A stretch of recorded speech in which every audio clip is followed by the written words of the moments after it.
रात के 2 बज रहे थे। बारिश इतनी तेज थी कि पूरी सड़क खाली हो चुकी थी। और उस रात 5 दोस्त एक ऐसी जगह पहुंचने वाले थे जहां से आज तक कोई वापस नहीं आया। लेकिन उन्हें वो नहीं पता था कि हवेली के अंदर कोई उनका इंतजार कर रहा है। 5 दोस्त अली, समीर, जारा, हिना, फहद सब वीकेंड ट्रिप पर निकले होते हैं। गाड़ी जंगल के रास्ते से गुजर रही होती है। रेडियो अचानक डिस्टर्ब होने लगता है। श्श्श, मत जाओ। सब हंस देते हैं। फिर गाड़ी अचानक बंद हो जाती है। अली, यार नेटवर्क भी नहीं आ रहा। डोर अंधेर में एक पुरानी हवली नजर आती है। जारा, हम वहां हेल्प मांग लेते हैं। थंडर चमकता है और एक सेकंड के लिए हवली की खिड़की में कोई औरत नजर आती है। दरवाजा खुद ब खुद खुलता है। कर अंदर सब कुछ पुराना, धूल से भरा हुआ।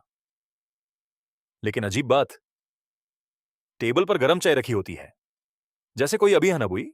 ये आखाद्यन दाइया वुजा। फिर एक बूढ़ी औरत सामने आती है। बूढ़ी औरत धीरे से कहती है, तुम लोगों को यहां नहीं आना चाहिए था। अली, हमारी गाड़ी खराब हो गई। बूढ़ी औरत, सुबह होने से पहले यहां से चले जाना। और वह गायब हो जाती है। रात को हिना बाथरूम जाती है। मिरर में उसके पीछे कोई खड़ा होता है, लेकिन पलटने पर कोई नहीं। फिर मिरर पर खून से लिखा नजर आता है।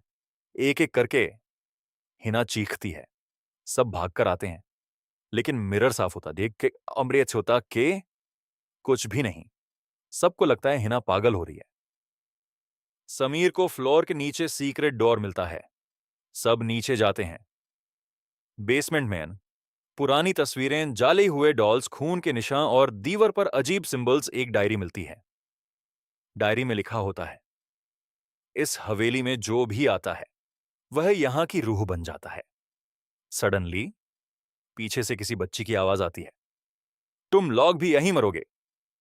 फहद को ऊपर से किसी के रोने की आवाज आती है। वो अकेला ऊपर जाता है। एक कमरे में एक छोटी बच्ची कोने में बैठी होती है। फहद, तुम कौन हो? बच्ची धीरे से सिर उठाती है। उसका चेहरा पूरा जला हुआ होता है और उसकी आंखें काली। सडनली वह मॉन्स्टर बनकर फहद पर अटैक करती है। नीचे सबको चीखने की आवाज आती है।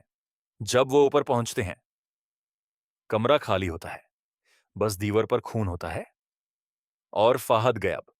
जारा को पता चलता है कि ये हवेली एक फैमिली की थी। उन्होंने काला जड़ू किया था और अपनी ही बेटी को जिंदा जाला दिया था। उस बच्ची की रूह अब सबको मार रही है। सडनली हिना अजीब बिहेव करने लगती है। उसकी आवाज बदल जाती है। हिना, तुम सबको यहीं रहना होगा। उस पर रूह का कब्जा हो चुका होता है। हिना हवा में उठ जाती है। लाइट्स ब्लिंक करने लगती हैं। सब डर के मारे भागने लगते हैं। अली कुरान की आयत पढ़ता है। हिना जोर जोर से चिल्लाती है। दीवार पर खून से लिखा आता है, अभी तुम्हारी बारी है। अली को डायरी में सॉल्यूशन मिलता है। रूह को आजाद करने के लिए हवेली जलानी होगी।